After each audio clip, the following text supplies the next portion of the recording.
In this video, we will look at how to find the inverse of a function algebraically. We will also look at the original function and the inverse of a function on a graph and see how they compare. And we will also compare the domain and range of the two relations. You should recall that a function is a relation where every single input number, or x, gives a single output number, or y. Some functions that we have looked at are the linear function, the quadratic function, the square root function, the absolute value function, and the reciprocal function. When we first started graphing the base functions, we would put input numbers for x. We would put that into the function and find out what the output was, which was our y value, and then we plotted that on the graph.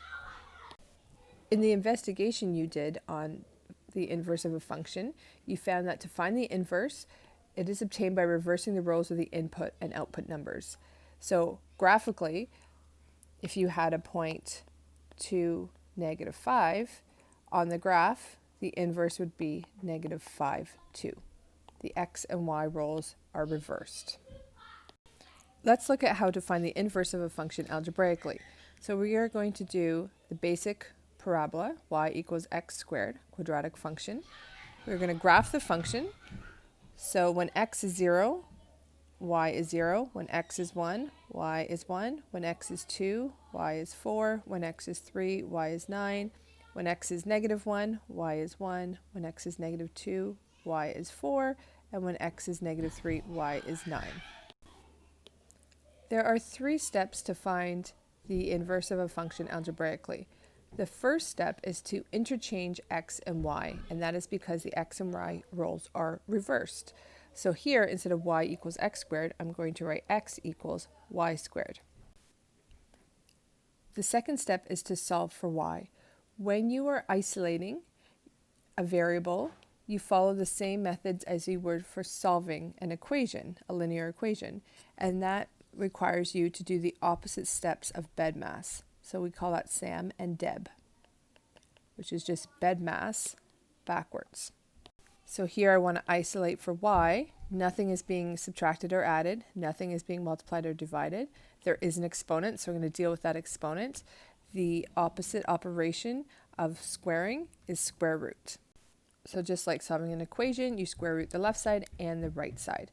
Now when you go and square root, you have to include a positive and negative in front of that square root sign. And so the left side is plus or minus the square root of x, and the right side we're square rooting and then we're squaring y, which cancel each other out. So we are left with plus or minus the square root of x is equal to y. We have isolated y, so now we are ready for our final step to rewrite it as f to the -1 of x. This is just notation. It doesn't say put it to the exponent of -1. It's just a notation to say that we have found the inverse of the function of x. So the inverse of the f of x function is plus or minus the square root of x. We are now going to graph the inverse on the same grid. We are familiar with just square root of x, or positive square root x. That is the square root function. So when x is 0, y is 0. When x is 1, y is 1. And now I'm going to choose x is 4 because I can square root 4 to get 2. When x is 9, the square root of 9 is 3. So that is what the positive square root of x looks like. But I also want the negative square root of x. If you think of transformations, this negative is outside the function, which means it affects the y values, so it is reflected in the x-axis. So it's going to come under here like this. So all of these points for the positive square root of x, I'm now going to reflect in the x-axis. So again, 0, 0, now 1, -1, 4, -2, and 9, -3. Another way of looking at it is inputting values for x and then taking the negative. So if I put in 0, the square root of 0 is 0, the negative of that is still 0. Put in 1, the square root of 1 is 1, the negative of 1 is -1. Then I'll put in the x value of 4, square root that to get 2, and then I want the negative of that to get -2, and so on. So both these arms, positive square root of x and negative square root of x, make the function plus or minus the square root of x. We need both arms to be the inverse of the original function. Something you may have noticed in the investigation is that points are reflected in the line y equals x. So what that means, if you take this point on the original function, the distance away from that mirror line, on the opposite side of the mirror line, we get the point on the inverse of the function.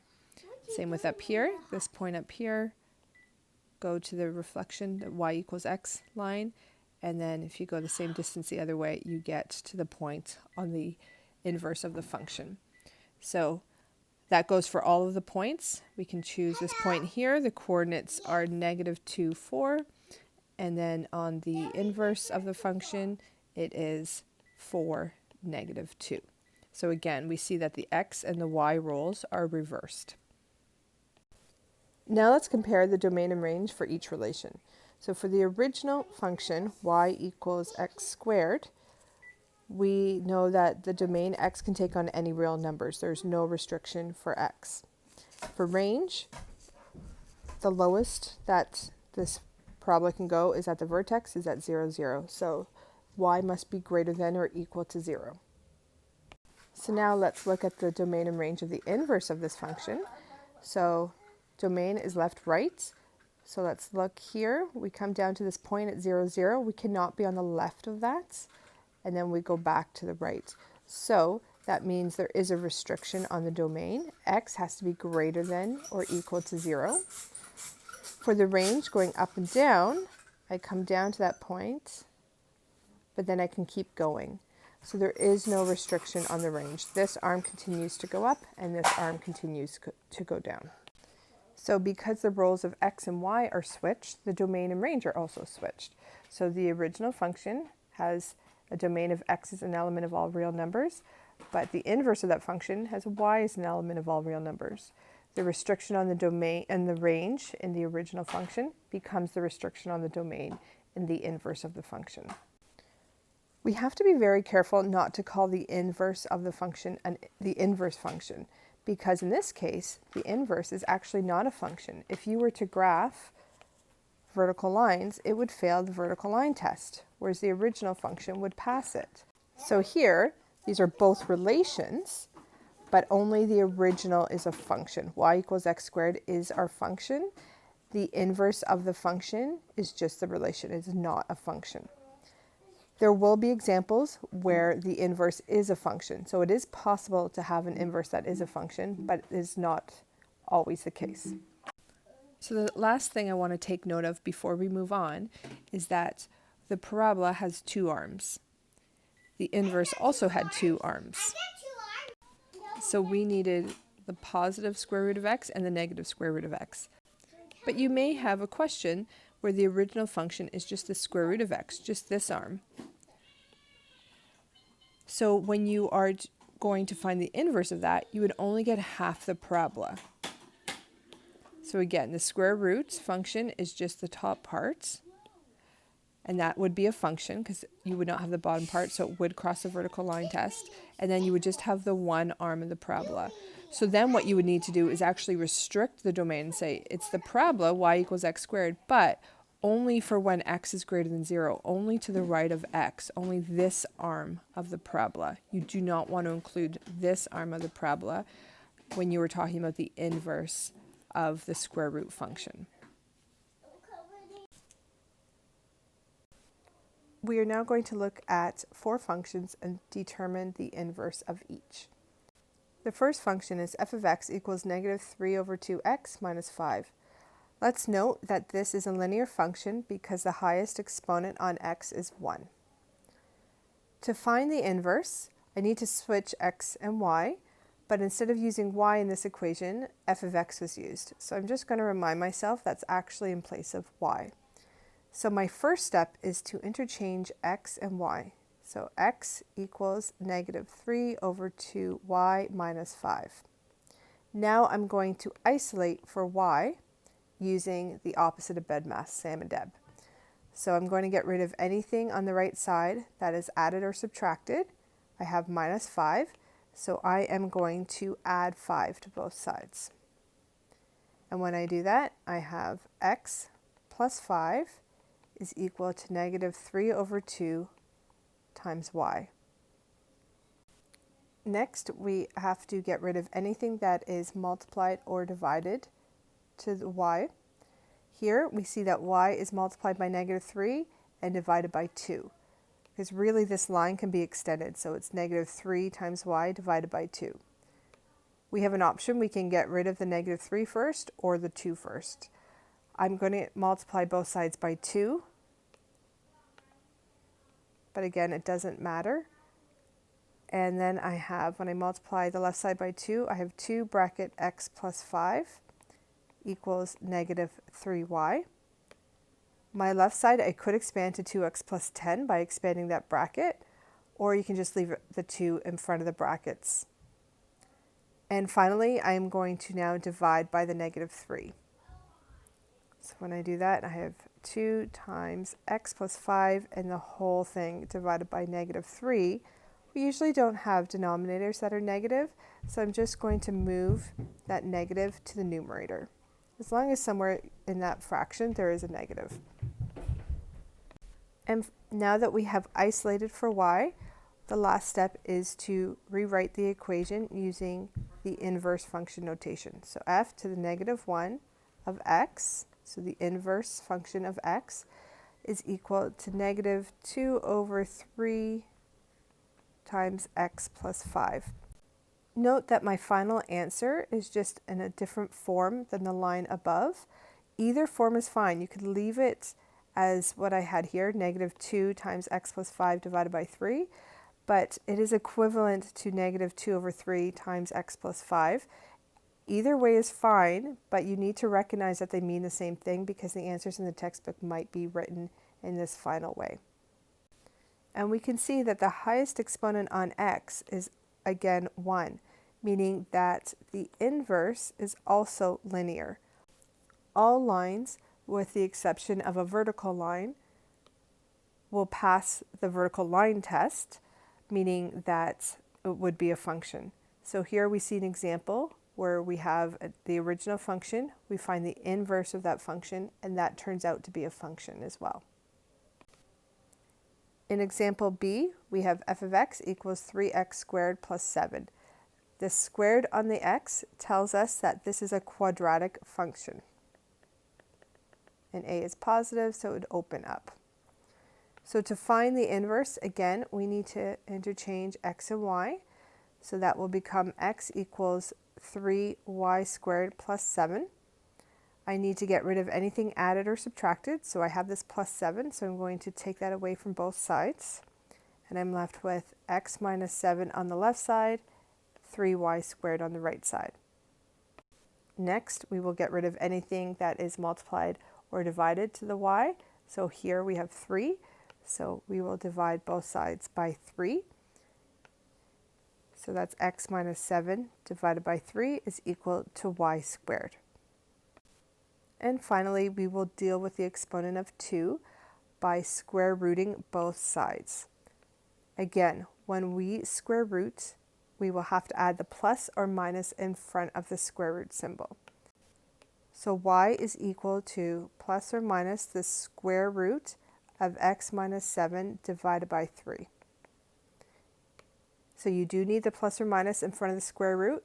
You also need to make sure that the numerator and denominator are in that square roots, because we square rooted the left side, and at the time the left side was x minus 7 divided by 3. So both the numerator and denominator needs to be in that square root. If you kind of do it half, so your square root looks just above the numerator, that is wrong. Or if it's even just halfway, so it's unclear, that would be considered wrong as well. You need a nice big square root over the numerator and the denominator. So finally, make sure you have the proper inverse notation is equal to plus or minus the square root. This time I wrote it as 1/3 times x minus 7. Again, it's the same thing, just written slightly differently, and you need to recognize both forms. So now let's think about what this inverse would look like. So we have the square root. So we can think of the square root function, which we know looks like that. However, that would be the positive of the square root. And then when it's negative, it's reflected in the y-axis, so it would also look like that, meaning it would fail the vertical line test, so this would not be a function. So in example C, we see f of x is equal to the square root of x plus 2 minus 3. So this is the square root function, which we just talked about. It looks like this. Because we did not square root it, the function was given to us. There's only a positive in front of that square root, so we're only considering that top arm. So we will interchange x and y. So x is equal to the square root of y plus 2 minus 3. Before we go and isolate for y, you should recognize that this y plus 2 is actually in brackets, and we know that because we have the square root over the y plus 2. We don't write the brackets because of the square roots. It tells us it's in brackets, but really there are brackets there. So that would be our last step, is to get rid of that plus 2 because it's in brackets. Also, the square root acts as an exponent of 1/2. So when you see this, when you're trying to get rid of the square root, treat it as an exponent. So here, we need to get rid of anything added or subtracted to the y first. That 2 is in brackets. So the first thing we are going to do is add 3 to both sides. And we end up with x plus 3 on the left side and the square root of y plus 2 on the right side. Nothing is being multiplied or divided to y, so we don't have to deal with that. So then the next is exponents. So we will get rid of that square root by squaring both sides.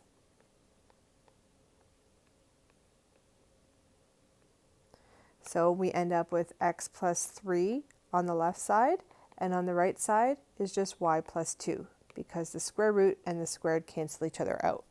You do not need to expand the left side. You can keep it as x plus 3 squared.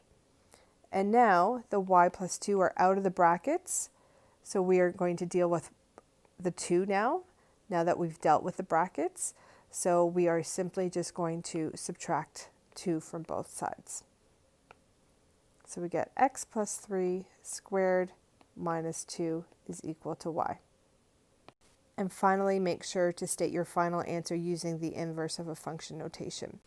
We can see that the inverse is a quadratic function because the highest exponent is 2, and it's actually written in vertex form. So we can just sketch that. So it's a quadratic function, and the vertex is actually at -3, -2. Remember that we were finding the inverse of a square root function, which only has that one arm. We ended up with a quadratic function which has the 2 arms. We only want the 1 arm. So to do that, we have to restrict the domain. Because the axis of symmetry is x equals -3, we are going to restrict the domain so x is greater than -3. So we only have that right arm, which would be the inverse of the square root function. We only need to restrict the domain and not the range, because remember the y values depend on the x values. So by restricting the domain, the y values would also be restricted. Also, what's interesting to note is this square root function. Just thinking of transformations, we know that this point, which normally is at 0, 0, has been shifted 2 to the left and 3 down. So this point is -2, -3, which makes sense because the inverse is -3, -2. Remember, x and y's are switched. So here we would be able to say that the domain is an element of all real numbers such that x had to be greater than or equal to -2, and the range is y is an element of all real numbers such that y is greater than or equal to -3. The range of the original function becomes the domain of the inverse of that function. So the restriction on the range should be the restriction in your domain of your inverse. And in the last example, D, we have f of x equals 1 over x squared minus 2. You know what 1 over x minus 2 looks like. That's the reciprocal function moved to the right. But here it's x squared minus 2. You don't need to know what this looks like in the 11U course. You will look at this in the 12U course. So I'm not going to talk about if it's a function and if the inverse is a function, but we will talk about the steps of how to go from this original function to the inverse. So again, f of x is just y. So now I'm going to interchange x and y. So this is the first time we see y in the denominator. We are trying to isolate for y. So we really want y to be in the numerator. So what we're going to do is actually cross multiply before we do anything else.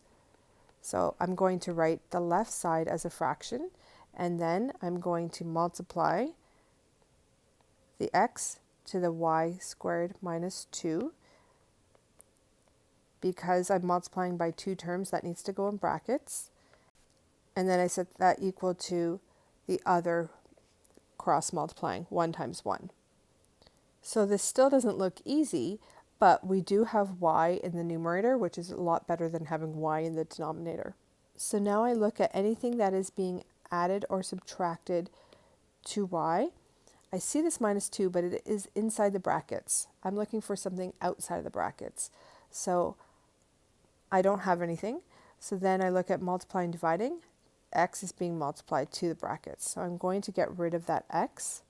So I'm going to divide both sides by x. So the left side becomes y squared minus 2. I can now drop the brackets because the x is gone, and the right side becomes 1 over x. Now that the brackets are gone, now I can add 2 to both sides. So I get y squared equals 1 over x plus 2. There's no need to find a common denominator. You can leave it like that. And then finally, I'm going to square root. Again, when you square root, make sure you add the plus or minus in front.